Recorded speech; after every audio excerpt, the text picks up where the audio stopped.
This week, a bill passed through the US House of Representatives that would effectively ban social media app TikTok in the country. While it still needs to pass through the Senate, President Joe Biden has claimed that he will sign off on it once it lands on his desk. What this would entail is giving TikTok 180 days to sell 80% of its shares to an American company. If it doesn't, it will be removed from US app stores. For years now, members of Congress, mostly Republicans, have argued that the Chinese-owned app is a threat to national security when it comes to how much data is being collected by the company that could in turn be passed on to the Chinese Communist Party. Now the debate is more bipartisan, so much so that out of the 417 House of Representatives who did cast a vote, 352 were in favour of banning TikTok, while just 65 voted against it. But over 170 million Americans have TikTok, including President Biden. So how well will this news be taken if it were to pass the Senate?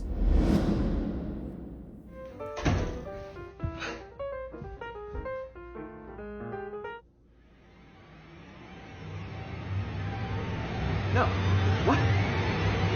No, what? Are you... No! No! No! What's going on? Are you okay? Oh, I'm okay, Dad. It was just a nightmare. But it's all better now. Oh. I had a nightmare once. The only difference is I never woke up. TikTok CEO Xiaozi Chu has denied any information from users' accounts is then passed on to the Chinese government. He said the bill passing through the House was a disappointing vote, arguing it's all misinformation.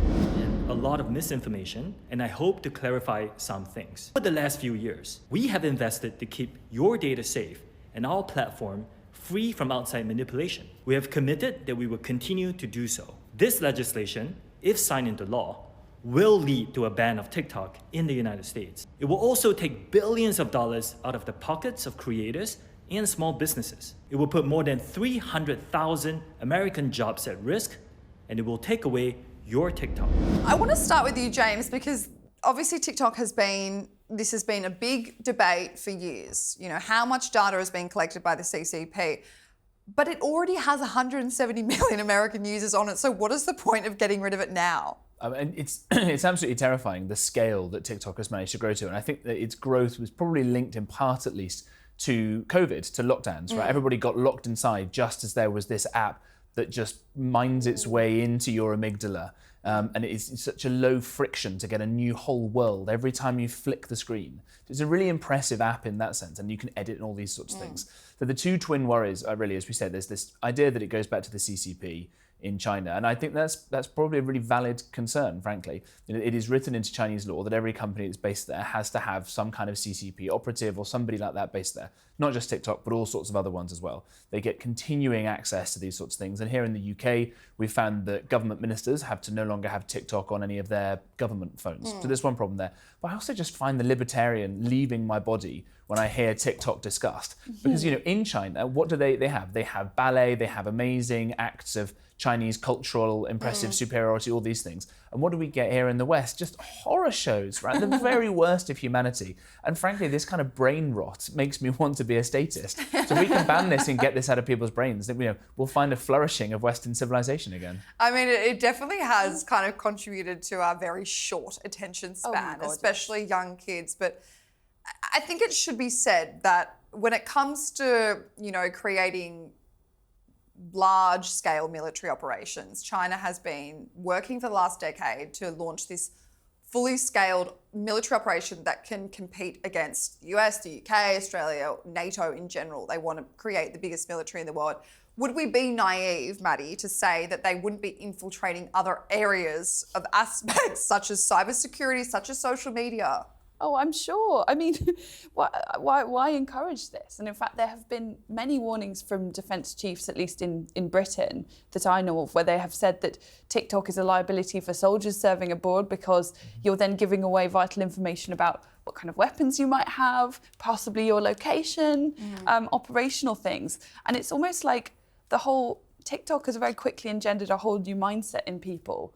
It almost goes a step further than sort of even X or Facebook in the past, where you share a bit of yourself. It's almost like everything is constantly being shared. And a video obviously shares a lot more than just a post online or something that's less visual. And the stuff that does go, well, the users who do really well, say for instance, Alex Earle, an American TikToker, she's posting 4 or 5 videos a day because that's the way in which you grow your audience, is where you're actually posting so much. But going back to what you said before about Facebook, obviously Donald Trump has come out, which has kind of confused a lot of people, because originally Republicans were very anti-TikTok because Republicans are more so concerned about the threat of China more so than Democrats have at least publicly spoken about.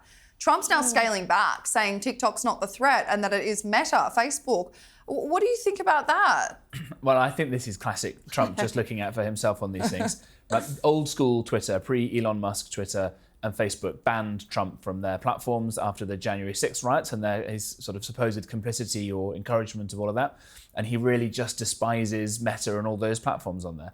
And he thinks they've been biased against him and all the rest of it. And Facebook Facebook obviously owns Instagram as well, which has its Reels function, which is, I think, quite similar to TikTok. Yeah. Stands to benefit massively if 170 million Americans need to get eyeballs onto these things. Should be noted, by the way, that all of Facebook's products are already completely banned in China and always have been, because Zuckerberg wouldn't agree to all of the horrible communist stuff that the Chinese wanted him to do. But they're basically all social media from the West, so it's a bit rich to hear them bleating about free expression. But if we have, how many, I think it was 357 members of Congress voting in favour of getting rid of the app from US app stores, if they're voting for that, and then they've also pushed for, you know, taking away the censorship of social media, isn't that just being contradictory? Is that, if you're a Republican, say more so Republicans than Democrats, voting for TikTok to be taken away from the 170 million Americans that use that, and aren't you just doing the exact thing that you said? Well, I don't know. I mean, I think free speech is vital, and First Amendment, obviously, free speech matters even more to Americans than to most other countries, I would argue. But it's not the only thing. So, for example, you could argue that it has a national security function, that it bleeds heavily into other issues that a state also has to take care of. And this is where I think, go back to James's original point about, you know, being purely libertarian. There are areas where you draw the line, and often, for example, anything involving children is where you start to not be purely libertarian, but also issues of national security. Yeah. You know, strategic future of the West. Yeah, and no one in the CCP, no one in the Chinese Communist Party gives a fig about free speech, right? No. But their operatives will use it because they know it's important to us. And this is a problem that we see across the West, that our most cherished sacred institutions and values are turned against us. What do you mean we can't use our free speech to say death to the Jews? You know, it's those sorts of things that come to all the time. Of course. And again, with this CEO guy, right, this is how I know there's a real problem here. If he could have this company mostly be bought up by Americans, load more investment coming into it from America, free of the shackles of whatever's going on over there, as a CEO, that would be amazing for him, right? So the fact that he's coming out against it means I think there's massively an ulterior motive going on here. And it should be noted that the TikTok is already banned on government phones in the Biden administration, so they're already ahead of this. But then Joe Biden went and got TikTok. Also has a TikTok. So I've said this before on air a few times. That part has really confused me.